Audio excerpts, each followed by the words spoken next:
Thank you, Presiding Officer. I was really interested to hear what Stuart McMillan was saying. I do commend him for standing up for his constituents. But we're hearing from the front bench it's not about the money. We're hearing from the back bench it is about the money. I think the Scottish Government needs to regroup and make up their mind, because what it feels like to me is gaslighting of our firefighters and all the support staff in Scottish Fire and Rescue Service. But I'm proud to speak in the debate tonight that's been secured by Scottish Labour. I'm really disgusted that the Scottish Government are not supporting our motion tonight. What they've brought to the Chamber is an amendment that deletes our motion in its entirety and airbrushes out more than a decade of underfunding. So, just to recap, it was back in 2023 that the FBU Scotland launched the Cut Sleeve Scars campaign after that decade of underfunding. And we've all been listening to our communities, and we're not just defending our own patches. We want to get this right for the whole of Scotland. So it's not about putting one community against another.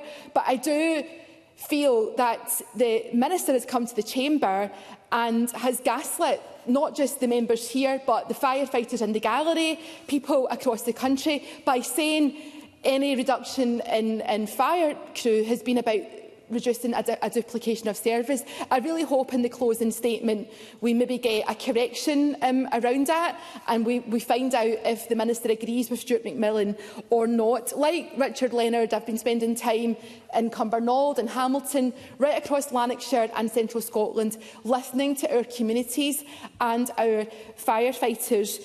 And the point that Richard Leonard made about the second appliance in Hamilton, we were told to trust in the process. We were told it's temporary. That's why we don't have to have statutory consultation. We were told not to talk down the Scottish Government on this. I have to say that people no longer trust the Scottish Government when it comes to the future of Scotland's Fire and Rescue Service. People in Hamilton don't trust what they hear. Why should people in Cumbernauld or anywhere else? At the public meeting in Cumbernauld, and I know that Jamie Hepburn is here and he heard the same testimony as me, a woman who sat quietly in that meeting, she sat at the back of the room, she got to her feet and she said to the top table, to the politicians, to everyone gathered there, that her sister had died in a tragic fire and her sister's children had died in that same house fire. She made that same plea to decision makers. This is about people, this is about our communities, it is about building resilience for the future.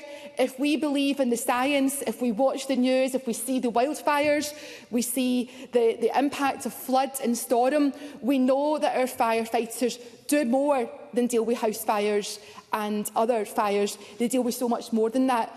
But we have to give them the right equipment. The National Training Centre in Cambuslang, I have spoke to firefighters who have been through the doors recently, and they're telling me that they have real examples of out-of-date kit that couldn't be used in real emergency situations. There's just so many concerns about health and safety, and I pay tribute to my colleague Mercedes Bialba and to Maggie Chapman for a lot of the work they've done on that. But what I would say to the Minister tonight is please think again. Do not dismiss the Labour motion out of hand because of politics. We cannot go on cutting this service to the bone. It is going to risk lives. The campaign cuts sleeve scars, but I am thinking tonight about that sister and that aunt who said that her family had been wiped out in a fire. And if the Minister does not show some political leadership and deal with the reality, I really fear for the future. I urge all colleagues to back the motion tonight. Thank you, Ms Lennon.